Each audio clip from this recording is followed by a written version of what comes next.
Assalamualaikum warahmatullahi wabarakatuh. Pada video kali ini, kelompok kami akan mempresentasikan hasil tugas kami, yaitu pemrograman akuntansi 2, yang dimana presentasi kali ini kami beri judul dengan Perancangan Sistem Informasi Akuntansi Penjualan Obat Secara Tunai pada Apotek Satria Bogor. Yang pertama di sini, sebelum kami melanjutkan presentasi ini, kami akan memperkenalkan diri kami terlebih dahulu. Assalamualaikum warahmatullahi wabarakatuh. Perkenalkan, nama saya Mea Lestari. Assalamualaikum warahmatullahi wabarakatuh. Nama saya Siti Indriawati. Assalamualaikum warahmatullahi wabarakatuh. Perkenalkan, nama saya Sherlina Febriana. Assalamualaikum warahmatullahi wabarakatuh. Perkenalkan, saya Rizka Sriatika. Assalamualaikum warahmatullahi wabarakatuh. Perkenalkan, nama saya Regina Dwi Aprilianti.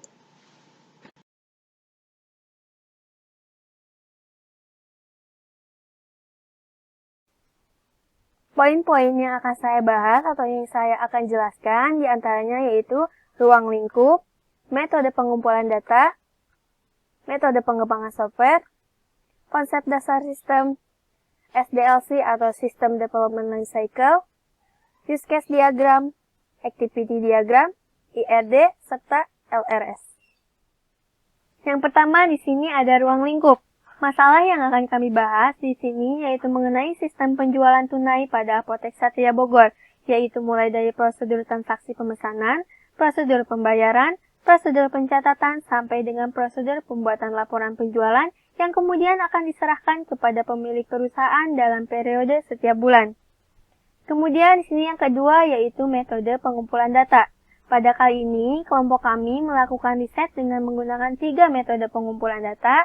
Dengan metode pertama yaitu metode observasi, di mana kami melakukan pengamatan secara langsung pada Apotek Satria Bogor untuk melihat bagaimana cara kerja atau cara transaksi penjualan yang terjadi pada apotek tersebut. Yang kedua yaitu metode wawancara, di mana kami melakukan wawancara dengan salah satu staf Apotek Satria Bogor untuk menanyakan beberapa hal, salah satunya mengenai sistem penjualan yang terjadi pada Apotek Satria Bogor. Yang ketiga yaitu metode studi pustaka. Untuk menambahkan informasi, kami juga mencari informasi di jurnal, buku, serta website. Kemudian yang ketiga di sini ada metode pengembangan software. Dalam metode pengembangan software ini, kami menggunakan model waterfall. Ada beberapa tahapan yang terjadi dalam metode pengembangan software ini. Yang pertama yaitu analisa kebutuhan software. Kami melakukan analisa untuk melihat kebutuhan software atau kebutuhan sistem apa yang dibutuhkan oleh Apotek Satria Bogor. Kemudian yang kedua yaitu desain. Setelah melakukan analisa, kami menggambarkan basis data dengan dibuatkannya Entity Relationship Diagram atau IRD serta Logical Record Structure atau LRS. Kemudian kami membuatkan rancangan usulan dengan menggambarkan Activity Diagram serta Use Case menggunakan Software Enterprise Architect atau IE. Kemudian di sini ada kode generation. Pada tahap kali ini kami membuatkan program dengan menggunakan software NetBeans serta bahasa pemrogramannya yaitu Java dan database-nya yaitu MySQL. Kemudian yaitu yang keempat yaitu pengujian. Dalam metode ini kami menggunakan metode black box serta text box. Kemudian yang kelima yaitu support. Pada tahapan yang terakhir ini, rancangan program yang sudah dibuat akan dilakukan pelatihan untuk menggunakan software yang telah dibuat tersebut atau sistem yang telah dibuat tersebut oleh pengguna untuk memastikan tidak ada kesalahan atau error yang terjadi. Kemudian di sini ada konsep dasar sistem. Pengertian sistem di sini menurut Iswandi 2015 menyimpulkan bahwa sebuah sistem terdiri dari berbagai unsur yang saling melengkapi dalam mencapai tujuan dan sasaran. Unsur-unsur yang terdapat dalam sistem itulah yang disebut dengan subsistem. Subsistem tersebut harus saling berhubungan dan berinteraksi melalui komunikasi yang relevan sehingga sistem dapat bekerja secara efektif dan efisien. Lalu di sini ada System Development Life Cycle. Pengertian SDLC-nya yaitu menurut Sukamto dan Salahuddin dalam Firmansyah 2018 mengemukakan bahwa SDLC atau Software Development Life Cycle ini sering disebut dengan System Development Life Cycle, yaitu proses mengembangkan atau mengubah sebuah sistem perangkat lunak dengan menggunakan model-model dan metodologi yang digunakan orang untuk mengembangkan sistem-sistem perangkat lunak sebelumnya, berdasarkan best practice atau cara-cara yang sudah teruji dengan baik. Di sini saya akan menjelaskan tentang model SDLC, metode waterfall yang kita pakai, peralatan pendukung, diagram sequence jurnal, diagram sequence obat, diagram sequence pelanggan, diagram sequence penjualan, dan diagram sequence user.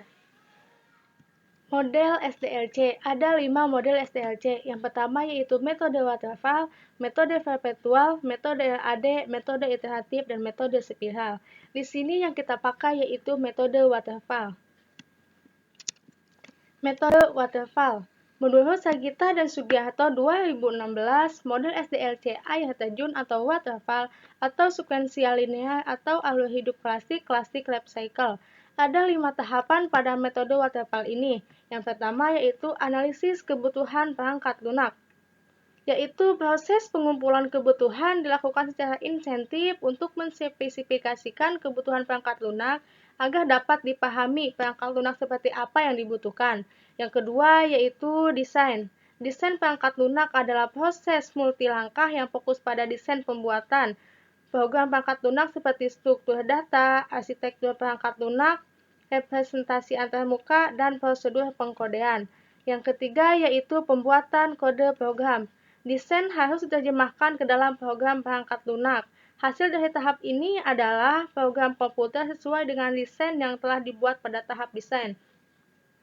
Yang keempat yaitu pengujian. Pengujian fokus pada perangkat lunak secara dari segi logik dan fungsional serta memastikan bahwa semua bagian sudah diuji. Hal ini dilakukan untuk meminimalisir kesalahan. Yang kelima yaitu pendukung atau pemeliharaan. Tidak menutup kemungkinan sebuah perangkat lunak mengalami perubahan ketika sudah dikirim ke user. Perubahan bisa terjadi karena adanya kesalahan yang muncul dan tidak terdeteksi saat pengujian atau perangkat lunak harus beradaptasi dengan lingkungan baru. Tahap pendukung atau pemeliharaan dapat mengulangi proses pengembangan mulai dari analisis spesifikasi untuk perubahan perangkat lunak yang sudah ada, tapi tidak membuat perangkat lunak baru. Selanjutnya yaitu peralatan pendukung, merupakan alat yang digunakan untuk menggambarkan bentuk logika model dari suatu sistem. Bagian-bagian dari peralatan pendukung yang pertama yaitu ada UML, sebuah bahasa yang berdasarkan grafik atau gambar untuk memvisualisasi, menspesifikasikan dari sebuah sistem pengembangan software berbasis object-oriented. Yang kedua ada ERD, menjelaskan hubungan antar data dalam basis data yang terdiri dari objek-objek tersebut. Dalam ERD, hubungan atau relasi dapat terdiri dari sejumlah entitas yang disebut dengan derajat relasi. Yang ketiga ada LRS, merupakan hasil dari pemodelan entity relationship beserta atributnya sehingga bisa terlihat hubungan-hubungan antara entitas. Yang keempat ada activity diagram. Diagram yang menggambarkan suatu workflow atau aliran kerja atau aktivitas dari sebuah sistem atau proses bisnis. Yang kelima ada use case diagram. Suatu atau proses mempresentasikan hal-hal yang dapat dilakukan oleh aktor dalam menyelesaikan sebuah pekerjaan. Yang keenam ada sequence diagram, menggambarkan kelakuan objek pada use case dengan mendeskripsikan waktu hidup objek dan pesan yang dikirimkan dan diterima antar objek. Yang ketujuh ada kelas diagram, hubungan antara kelas dan penjelasan detail tiap-tiap kelas di dalam model desain dari suatu sistem.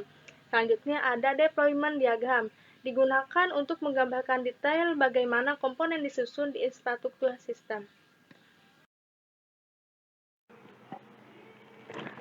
Nah, di sini saya akan menjelaskan 5 poin. Yang pertama itu jenis-jenis diagram UML, yang kedua itu struktur organisasi yang ada pada Apotek Satria Bogor, yang ketiga itu proses bisnis sistem berjalan, yang keempat itu deployment diagram, dan yang kelima itu user interface. Nah, di sini ada jenis-jenis diagram UML. Yang pertama itu ada use case diagram, yang kedua itu ada activity diagram, dan yang ketiga itu ada sequence diagram. Nah, di sini ada struktur organisasi Apotek Satria Bogor, di mana pemilik dan pengelola Apotek Satria Bogor itu ada Bapak Stefanus Lukas Wirabudi dan Ibu Susanti Mulia. Di sini ada admin apotek yaitu Tuti Haryati, apoteker ada Geras Arung dan Panggalo, asisten apoteker ada Indah Fauzia, Teddy Prasetya, Sugeng Adirianto, dan staf kasir ada Dede, Rahma, dan Mita. Di sini ada proses bisnis sistem berjalan.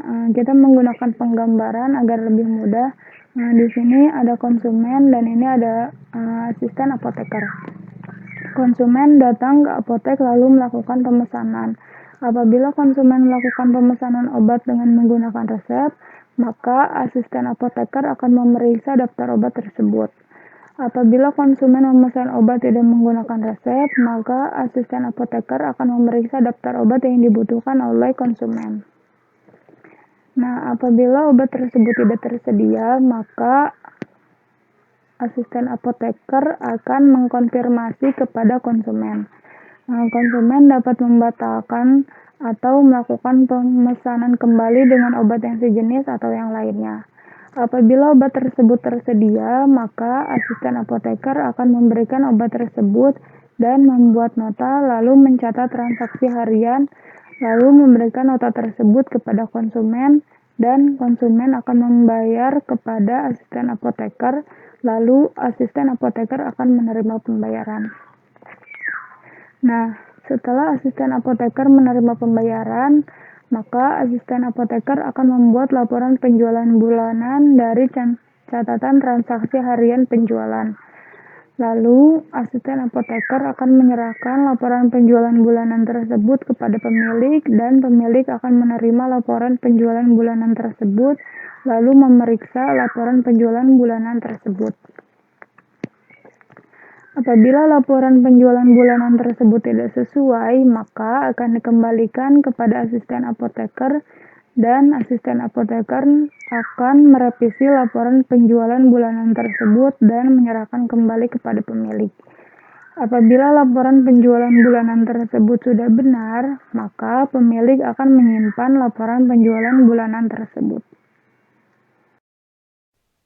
Selanjutnya, kemudian di sini ada use case diagram admin. Di dalam use case ini terdapat satu aktor. Aktor di sini kami beri nama admin.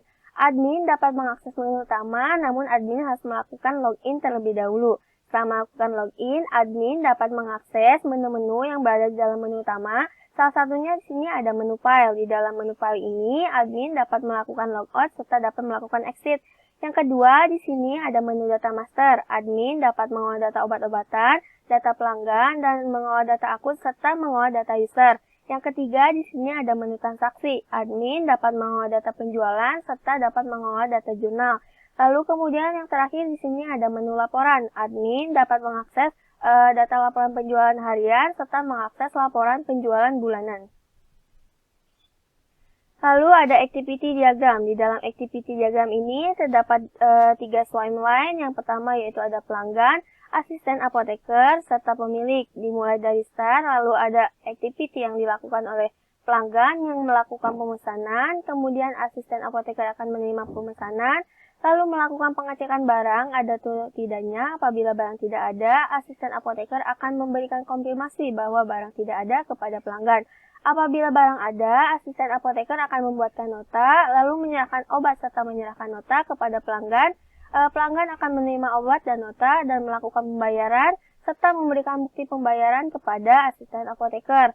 Asisten apoteker akan menyimpan bukti pembayaran tersebut, lalu mencatat di buku harian transaksi. Pada setiap akhir bulan, asisten apoteker akan membuat laporan penjualan bulanan dan menyerahkan laporan penjualan kepada pemilik. Pemilik akan menerima laporan penjualan bulanan tersebut dan memeriksa apakah laporan penjualan tersebut sudah benar atau sesuai. Apabila sudah benar, pemilik akan menyimpan laporan penjualan bulanan tersebut. Apabila belum sesuai, pemilik akan memberikan laporan penjualan kepada asisten apoteker untuk diperiksa kembali.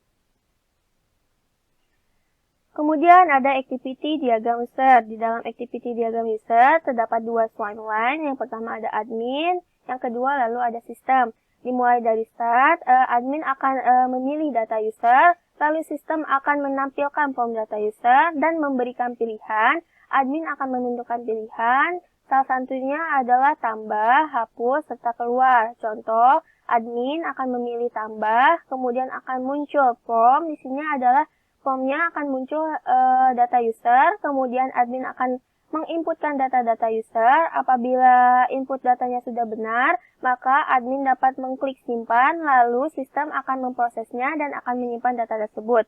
Apabila data tersebut belum benar maupun akan diulang, admin dapat memilih atau mengklik batal, lalu sistem akan memprosesnya dan akan membatalkannya. Di sini ada IED. IED ini terdapat 8 entitas. Entitas pertama yaitu ada pelanggan. Di dalam pelanggan terdapat atribut kode pelanggan, nama pelanggan, alamat, serta telepon.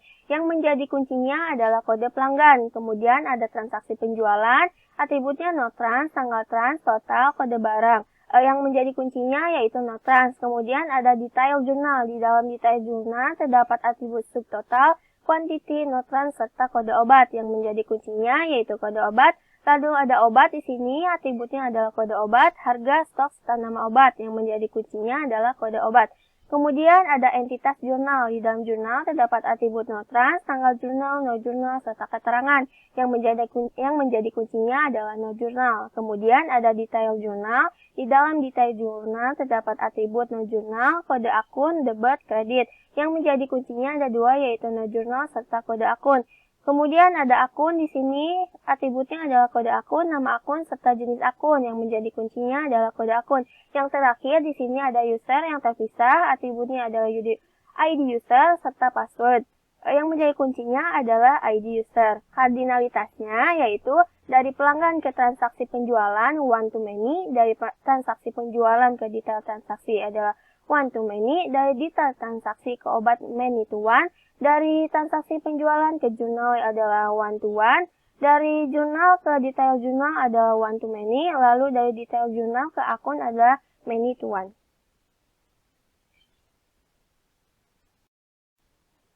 LRS, Logical Record Structure. LRS itu yaitu representasi dari struktur record pada tabel-tabel yang terbentuk dari hasil relasi antar himpunan entitas. LRS ini diambil dari ERD yang sebelumnya. Di sini ada entitas pelanggan, di mana ada kode pelanggan, nama pelanggan, alamat, telepon. Yang menjadi primary key-nya yaitu ada kode pelanggan. Kemudian ada transaksi penjualan, no transaksi, kode pelanggan, tanggal trans, serta total. No transaksi menjadi primary key, kode pelanggan menjadi origin key. Lalu pelanggan ke transaksi penjualan dihubungkan dari kode pelanggan menjadi ke kode pelanggan yang menjadi origin key. Kemudian di sini ada detail transaksi. Detail transaksi terdapat kode obat, no transaksi, quantity, dan subtotal. Ada dua origin key yaitu kode obat serta no trans. Kemudian di sini ada entitas jurnal. Di dalam jurnal terdapat no jurnal, no transaksi, tanggal jurnal, serta keterangan. Yang menjadi primary key-nya adalah no jurnal, no transaksinya menjadi origin key yang diambil dari entitas no transaksi dari transaksi penjualan. Kemudian ada detail jurnal. Di dalam detail jurnal ini terdapat no jurnal, kode akun, debit, dan kredit. Yang menjadi origin key-nya adalah no jurnal dan kode akun juga menjadi origin key. No jurnal terhubung dari jurnal ke detail jurnal yang kemudian menjadi origin key. Di sini ada obat. Di dalam obat ada kode obat, nama obat, harga, serta stok. Kode obat menjadi origin key yang diambil dari detail transaksi. Kemudian ada akun. Di dalam akun terdapat kode akun, nama akun, jenis akun. Kode akun menjadi primary key yang diambil dari kode akun atau yang diambil dari detail jurnal. Kemudian ada user yaitu terpisah. Di dalamnya terdapat ID user dan password. ID user menjadi primary key. Di sini saya akan menjelaskan spesifikasi file pelanggan, spesifikasi file transaksi penjualan, spesifikasi file detail penjualan, spesifikasi file jurnal, dan spesifikasi detail jurnal. Kemudian di sini saya juga akan menjelaskan tentang user interface, tampilan data akun, user interface data master user, kemudian transaksi penjualan obat, dan form jurnal. Kemudian tampilan informasi penjualan. Selanjutnya di sini ada spesifikasi file pelanggan. Spesifikasi file pelanggan ini digunakan untuk menyimpan data pelanggan, kemudian akronimnya pelanggan.myd, kemudian tipe filenya master, media filenya hard disk, organisasi filenya index sequential, akses filenya random, panjang record 95 karakter, kunci fieldnya kd_pelanggan, dan softwarenya MySQL. Di sini panjang record adalah jumlah dari keseluruhan panjang record yang ada di sini. Selanjutnya ada transaksi penjualan, digunakan untuk melakukan transaksi penjualan, akronimnya transaksi penjualan.myd, tipe filenya transaksi, media filenya hard disk, organisasi filenya index sequential, akses filenya random, kemudian panjang recordnya ada 21 karakter, kunci fieldnya nomor_trans, dan softwarenya MySQL. Selanjutnya ada spesifikasi file detail penjualan. Digunakan untuk mencatat transaksi penjualan secara detail, akronimnya detail transaksi.myd, tipe filenya transaksi, media filenya hard disk, organisasi filenya index sequential, akses filenya random, panjang recordnya 35 karakter, kunci fieldnya tidak ada, dan softwarenya MySQL. Selanjutnya ada spesifikasi file. Di sini ada jurnal, fungsi yang digunakan untuk mencatat transaksi, akronimnya journal.myd, tipe filenya transaksi, media filenya hard disk, organisasi filenya index sequential, akses filenya random, panjang recordnya 70 karakter, kunci fieldnya nomor_referensi, softwarenya MySQL. Selanjutnya di sini ada detail jurnal. Fungsinya digunakan untuk mencatat jurnal secara detail, akronimnya detail journal.myd, tipe filenya transaksi, media filenya hard disk, organisasi filenya index sequential, akses filenya random, panjang recordnya 15 karakter, kemudian tidak ada kunci fieldnya, dan softwarenya MySQL. Di sini saya akan menjelaskan yang pertama yaitu tentang spesifikasi file akun, spesifikasi file obat, spesifikasi file user, kelas diagram, diagram sequence akun, tampilan laporan data obat, tampilan laporan penjualan, implementasi, black box testing, kesimpulan, dan saran. Yang selanjutnya yaitu spesifikasi file akun.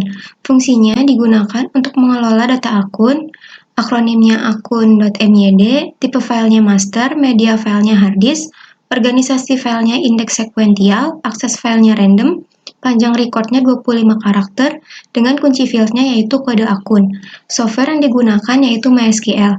Berikut adalah tabel rincian dari spesifikasi file akun. Di sini ada nomor akun dengan akronim nomor akun, tipe datanya char dengan panjang 5 karakter, dan keterangannya yaitu primary key. Yang kedua ada nama akun dengan akronim nama akun, tipe datanya char dengan panjang 20 karakter. Kemudian ada spesifikasi file obat. Fungsinya digunakan untuk mengelola data obat. Akronimnya obat.myd, tipe filenya transaksi, media filenya hard disk, organisasi filenya index sequential, akses filenya random, panjang recordnya 42 karakter, kunci fieldnya yaitu kode obat, dan software yang digunakan yaitu MySQL. Ini merupakan tabel spesifikasi file dari obat. Dengan elemen data yang pertama ada kode obat, akronimnya kode obat, tipe datanya char dengan panjang yaitu 5, keterangannya primary key. Yang kedua nama obat dengan akronim nama obat, tipe datanya char, panjangnya itu 25 karakter. Yang ketiga ada harga dengan akronim harga, tipe datanya yaitu integer, dengan panjang recordnya 11 karakter. Yang terakhir ada stok, dengan akronimnya yaitu stok, tipe datanya integer, panjang recordnya 11 karakter. Berikutnya, spesifikasi file untuk user. Fungsinya digunakan untuk mengolah data user atau untuk login. Akronimnya yaitu user.myd. Tipe filenya master, media filenya hard disk, organisasi filenya index sequential, akses filenya random dengan panjang record yaitu 40 karakter. Kunci fieldnya ID user dan software yang digunakan yaitu MySQL. Berikut adalah rincian tabel dari spesifikasi file user. Elemen data yang pertama ada ID user, akronimnya yaitu ID user tipe datanya char dengan panjang 5 karakter, keterangannya primary key. Yang kedua ada nama user dengan akronim nama user tipe datanya char, panjangnya yaitu 20 karakter. Yang ketiga ada hak akses dengan akronim hak akses tipe datanya char dengan panjang 7 karakter. Dan yang terakhir yaitu password dengan akronim password tipe datanya char dengan panjang 8 karakter. Selanjutnya, di sini ada kelas diagram penjualan Apotek Satria. Terdapat 8 kelas. Yang pertama ada kelas pelanggan, berisikan atribut alamat, kode pelanggan, nama pelanggan, dan telepon. Dengan operasi yaitu batal, cari, edit, hapus, simpan, dan tambah. Yang kedua ada penjualan, dengan atribut kode pelanggan, nomor transaksi, tanggal transaksi, dan total. Dengan operasinya yaitu batal, simpan, dan tambah.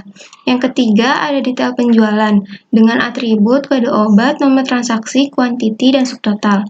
Yang keempat ada obat, dengan atribut harga, kode obat, nama obat, dan stok. Dan operasinya yaitu batal, cari, edit, hapus, simpan, dan tambah. Yang kelima ada jurnal, dengan atribut keterangan, nomor jurnal, nomor transaksi, dan tanggal jurnal. Dengan operasinya yaitu batal, simpan, dan tambah. Selanjutnya ada detail jurnal, dengan atribut debit, kode akun, kredit, dan nomor jurnal. Kemudian ada akun dengan atribut kode akun, nama akun, dan operasinya yaitu batal, cari, edit, hapus, simpan, dan tambah. Dan yang terakhir yaitu kelas user dengan atribut hak akses, ID user, nama user, dan password. Dan operasinya yaitu batal, cari, edit, hapus, simpan, dan tambah. Berikutnya ada diagram sequence. Yang pertama yaitu diagram sequence akun. Cara kerjanya yaitu user dapat menambah, edit, ataupun hapus maupun keluar. Contohnya, user akan menambah data akun. Langkah pertama yang dilakukan oleh user yaitu mengklik tambah, kemudian akan muncul form akun. Di dalam form akun, user harus memasukkan kode akun dan nama akun. Namun, apabila kode akun sudah terdapat dalam database, maka database akan mengkonfirmasi kepada user bahwa kode akun tersebut sudah ada di dalam database. Jika belum, kode akun dan nama akun akan diproses oleh kontrol akun, yang kemudian apabila sudah benar semua datanya, maka secara otomatis data akan tersimpan. Apabila belum benar, user dapat mengklik batal dan kemudian memasukkan ulang data akun.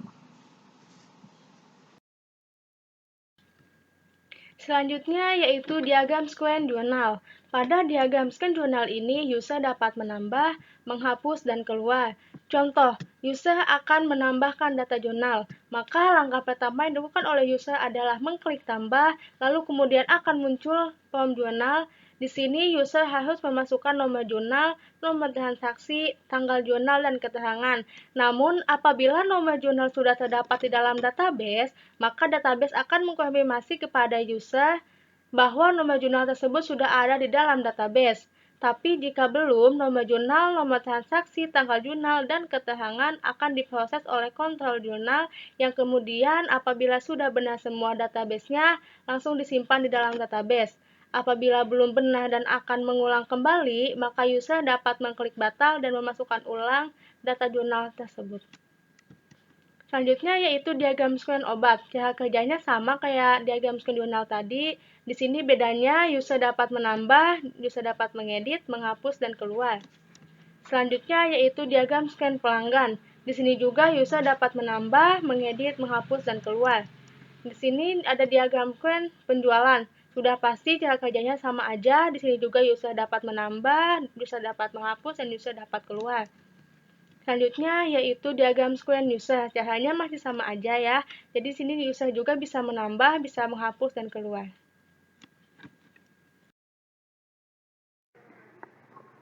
Nah, di sini ada deployment diagram.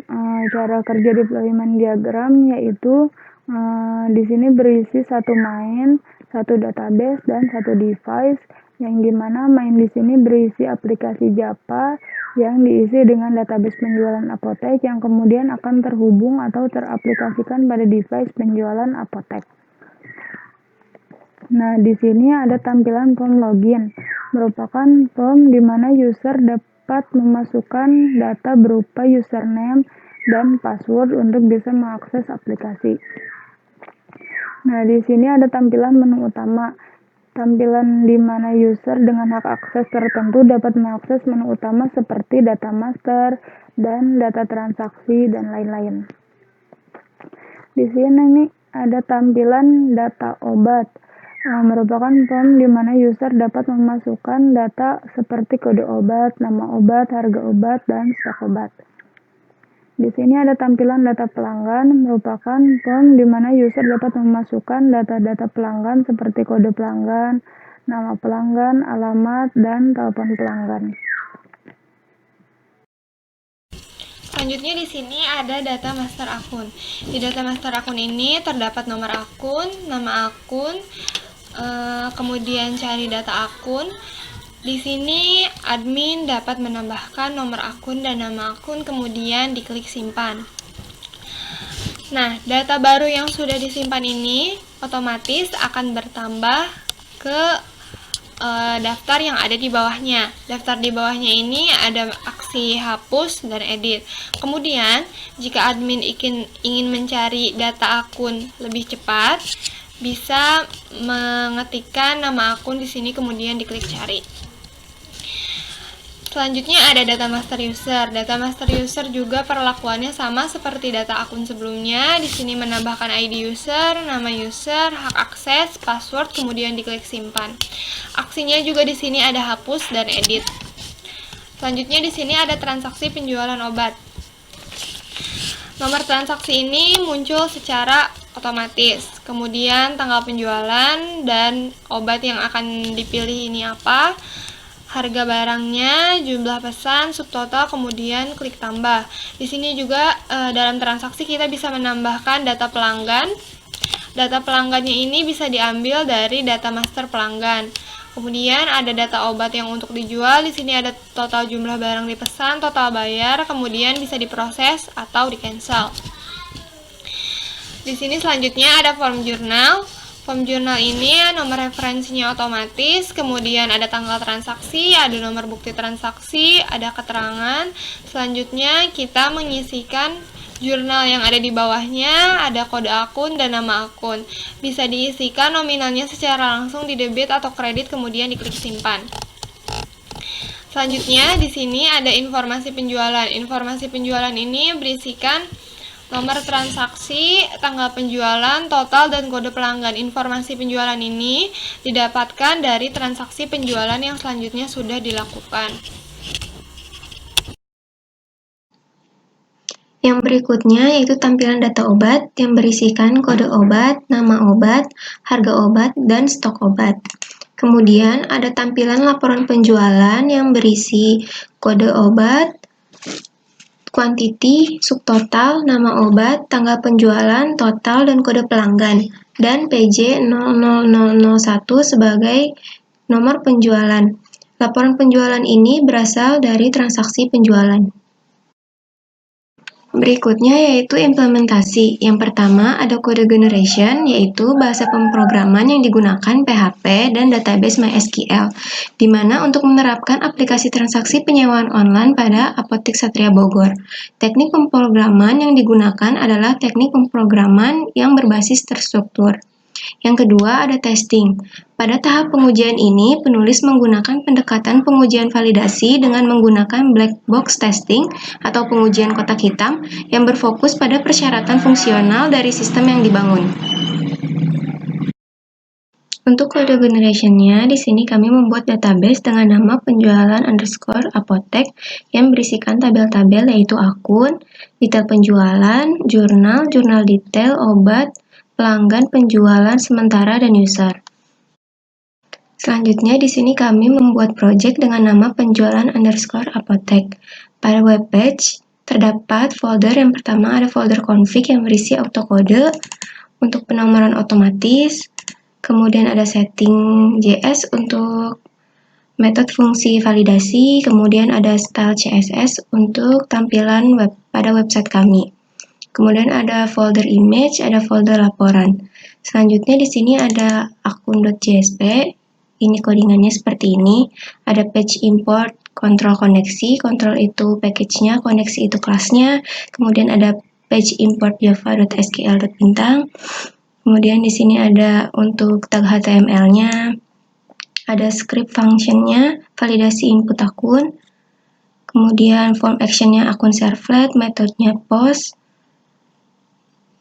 Codingan ini untuk mencari data akun, untuk mencari datanya, kurang lebih seperti ini codingannya. Kemudian di sini ada beranda JSP untuk admin, mulai dari ada jurnal umum, ada obat, ada transaksi penjualannya, sampai cetak laporan penjualan. Sedangkan beranda 2 untuk user hanya berisi info jual, info detail jual, dan cetak laporan. Kemudian ada get obat, ada home JSP, ada index. Untuk login di sini kita input username dan password. Kemudian ada info detail jual, ada info jual, ada jurnal umum, logout, obat, pelanggan, penjualan JSP, dan user. Kemudian di source package-nya, di sini ada package control yang berisi servlet, koneksi, dan pesan, dan package model yang berisi kelas akun, jurnal, obat, pelanggan, penjualan, dan user. Selanjutnya yaitu black box testing. Yang pertama, data barang tidak diisi, kemudian klik simpan. Test case-nya data barang kosong, detail barang kosong. Hasilnya yaitu sistem akan menolak, kemudian pada teks akan muncul pesan masukkan data barang terlebih dahulu.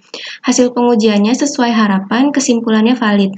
Yang kedua, data barang diisi tetapi jumlah barang tidak diisi. Kemudian klik simpan. Test case-nya yaitu data barang diisi benar, jumlah barang kosong, maka sistem akan menolak, kemudian pada teks akan muncul pesan masukkan jumlah barang terlebih dahulu. Hasil pengujiannya sesuai harapan, kesimpulannya valid. Yang ketiga yaitu data barang dan jumlah barang diisi tetapi tidak mengisi bayar, kemudian klik simpan. Test case-nya, data barang diisi benar, bayar kosong. Maka sistem akan menolak, kemudian pada teks akan muncul pesan masukkan pembayaran terlebih dahulu. Hasil pengujiannya sesuai harapan, kesimpulannya valid. Yang keempat, mengetikkan data barang, jumlah barang, dan bayar dengan data yang benar, kemudian klik tombol simpan.